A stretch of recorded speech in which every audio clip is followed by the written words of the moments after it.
Main मकसद ये था कि कल नगर पालिका में 3 करोड़ 30 लाख के टेंडर होने वाले, उसी के लिए हमने बुलाई थी। शुरुआत मैं करना चाहूँगा, ये मीटिंग हुई थी 31/1/2024 जो गौतम जी की अध्यक्षता में हुई थी। माननीय विधायक साहब भी मौजूद थे। उस टाइम एक चीज़ निकाली गई थी कि विभिन्न स्थानों के टेंडर ना निकाले जाए, लेकिन एक निविदा निकाली गई है जो कि 66 टेंडरों की। इसमें खास बात यह है, ये जो 66 टेंडर है सभी की जो एस्टीमेट बनाए गए हैं 4,97,000, 4,13,000, किसी के 4,98,000 ऐसे निकाले गए। कहने का मतलब ये है कि ये जो है ऑफलाइन टेंडर है। एक तरह से ऑनलाइन इसकी निविदा निकाल दी जाती है, लेकिन जो ठेकेदारों को रेट भरनी होती है वो लिफाफे में यही नगर पालिका में ही दी जाती है। यानी कि ठेकेदार लोग जो है अपनी रेट भरकर देते थे, जिसमें पारदर्शिता होना बिल्कुल भी संभव नहीं है। होता है ये इसीलिए जो है 5 लाख से कम, क्योंकि 5 लाख से कम अगर एस्टीमेट रखा जाता है तो जो टेंडर होते हैं वो ऑफलाइन लिए जाते हैं, यानी कि एक तरह से कोटेशन कह सकते हैं। ये तभी जब इमरजेंसी में अगर निकालने हो तभी ये काम में लिए जाते हैं। लेकिन इन्होंने क्या किया, 66 टेंडर सारे के सारे जो है 4,97,000 के नाम से एस्टीमेट बना के इन्होंने कर दिए। पहले तो ये जो 15 अप्रैल को कल जो टेंडर होने वाले हैं, ये इसमें जो है नियमों को पूर्णतः जो है टेंडरों को नियमों को ताक में रख दिया गया। जल्दबाजी इसमें इतनी की गई है।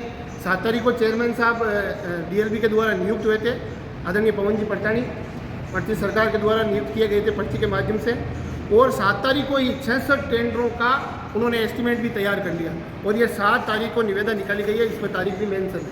उसी दिन उन्होंने टेंडर निविदा लगा दी। निविदा लगाने के बाद इतने जल्दी टेंडर एस्टीमेट कैसे तैयार हो गए? क्या अधिकारी इतने तेज काम करने लग गए हैं? दूसरी बात, इसमें जो है देखने लायक ये है कि एक ही सड़क के 4 टुकड़े कर दिए गए।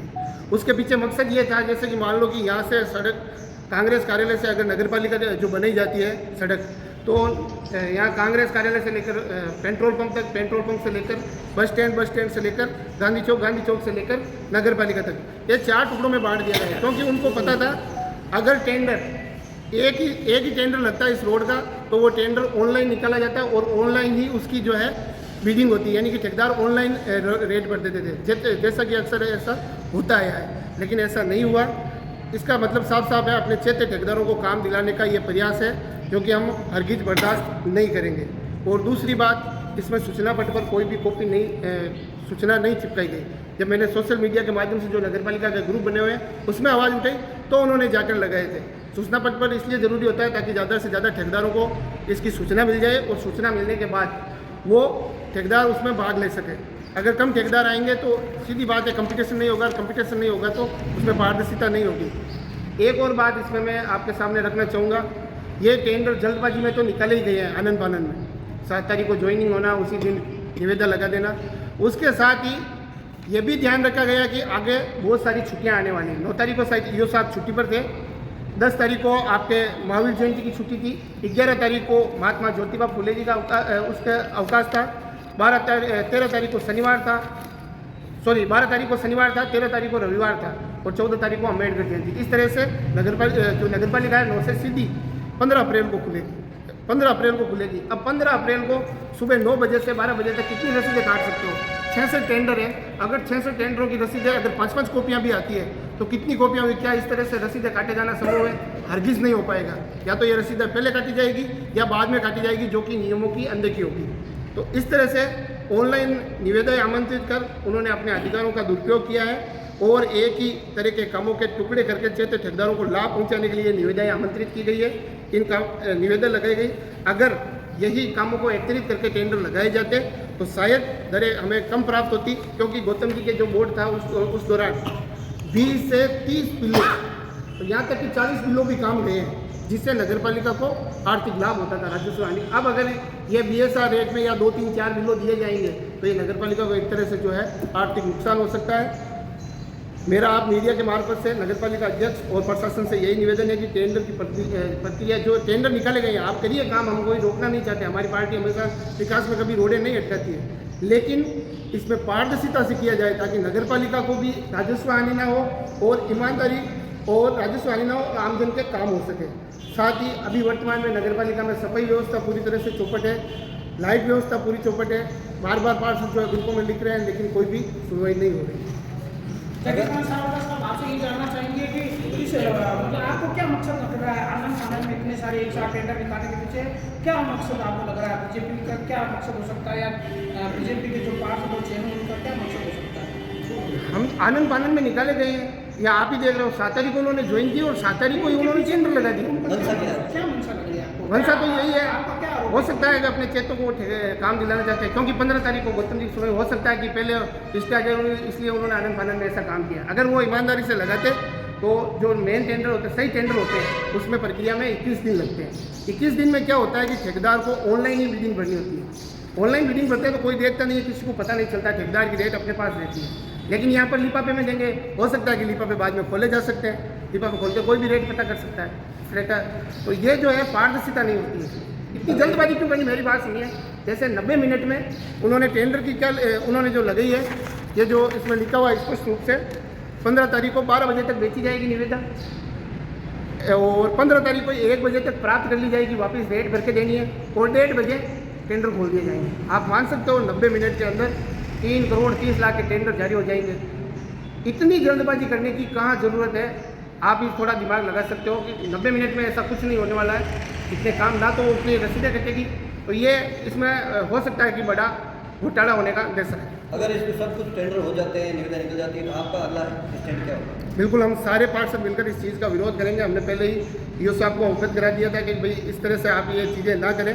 ऑनलाइन टेंडर है तो ऑनलाइन के हिसाब से निकालें और बिडिंग भी ऑनलाइन कराएं तो सबसे बेटर रहेगा। नहीं, इसको लेकर आपने किसी कहीं शिकायत करी है? डीएलपी में शिकायत नहीं, अभी तक हमने कहीं पर भी शिकायत नहीं अधिकारियों को शिकायत करी है? नहीं, अभी तक हमने कहीं पर भी शिकायत नहीं करी। अगर पारदर्शिता तो होंगे तो हम बढ़िया बात है, पारदर्शिता नहीं हुए टेंडर, उसमें गड़बड़ी करने की कोशिश की तो हम जरूर इसकी शिकायत डीएलबी में भी करेंगे, ये जो डीडीआर है वहाँ पर भी करेंगे। क्या आपको लगता है कि जिस प्रकार से आपने प्रेस कॉन्फ्रेंस की है, क्योंकि आपका 4.5 साल से कांग्रेस का बोर्ड है, जी, जिस प्रकार से क्योंकि आपके चेहरे ठेकेदारों को टेंडर नहीं मिल रहे, कहीं ना कहीं इसके पीछे आपकी मंशा तो नहीं है? हमारे कौन से चेते ठेकेदार? आप एक दो के नाम बता दीजिए। हमारे कोई भी चेते भाई, हमारे जो टेंडर हुए हैं सारे ऑनलाइन हुए हैं, ऑनलाइन ठेकेदार रेट बढ़ते हैं, तो उसमें तो पारदर्शिता सीधी होती है। कोटेशन 5-5 लाख है, निकालने 5-5 लाख से कम, इससे क्या उनका क्या मकसद है हम सीधा समझ सकते हैं। कोई भी बंदा समझ जाएगा कि इसके पीछे वो क्या चाहते हैं। अगर वो सही टेंडर लगाने चाहते तो ऑनलाइन लगवाते, सारी बिडिंग ऑनलाइन होती। जनवरी के अंदर जो आम सभा की मीटिंग हुई जी, उसमें प्रतिपक्ष नेता थे पवन परताणी जी, और विधायक महोदय भी थे। उस समय तो उन्होंने कहा कि ये छोटी छोटी निविदाएं नहीं होनी चाहिए, हाँ। लेकिन अब इनका उन्होंने ये कहा था, उन लिखित में दे रखा है। हाँ, और इसके अलावा बाद में कहा अब इनका ही बोर्ड है, इनका ही अध्यक्ष है, और अब ये ऐसा क्यों हो रहा है? उन्होंने जब ये मैंने शुरुआत में बताया था, ये 31 जनवरी 2024 को मीटिंग हुई थी, जिसमें सभी ने कहा कि विभिन्न स्थानों के टेंडर नहीं निकाले जाने चाहिए। इसमें विधायक महोदय ने खुद ने बताया था, इसमें लिखा हुआ है, विधायक महोदय ने खुद ने अवगत कराया था विभिन्न स्थानों के टेंडर नहीं निकालने। तो फिर से यही बीजेपी के चेयरमैन है, उसके बावजूद भी ये जो टेंडर निकाले गए उसमें सिर्फ नाम लिख दिए गए, वार्ड कहीं पर भी नहीं खोले गए। हो सकता है कि किसी काम में गलत काम हो गया हो तो उसकी अगर शिकायत हो तो कहाँ से पहचान में आएंगे? बढ़िया रहता है अगर इनमें वार्ड का भी खुलासा होता, ताकि हमें भी पता चलता है कि इस वार्ड में ये काम हो रहा है, उस वार्ड में ये काम हो रहा है। कहीं भी कोई समस्या आती है तो भी जानकारी में रहेगा कि इस वार्ड में इतना काम हुआ है। अगर टुकड़ों में काम होगा तो सही होगा। नहीं, टुकड़ों में एक बात बताओ, टुकड़ों में अगर एक ही सड़क 4 ठेकेदार करेंगे उसी सड़क को, एक ने पहले शुरू कर दिया, एक बाद में शुरू करेंगे, तो फिर कैसे सही होगा? आप ही बता सकते हो। बड़ी बात यह है कि अगर एक ही टेंडर हो उसका तो वो 20 लाख या 25 लाख ऊपर एस्टिमेट जाएगा। ऑनलाइन बिडिंग होगी, उसमें कंपटीशन रहेगा, जिससे दरें कम प्राप्त होगी, और दरें कम प्राप्त होगी तो नगर पालिका को राजस्व हानि नहीं होगी। टेंडर को लेकर आपका क्या आरोप है? आपने प्रेस कॉन्फ्रेंस की है, इसका उद्देश्य यही है कि जो कल टेंडर होने वाले हैं उसमें हम चाहते हैं कि पारदर्शिता से हो।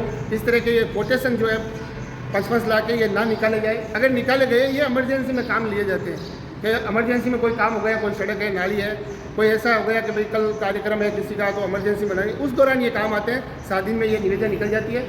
वो चीज़ उस टाइम लेनी चाहिए थी, लेकिन इन्होंने तो 66 के 66 4,97,000 मतलब 5 लाख से कम लागत के निकाल दी। धन्यवाद।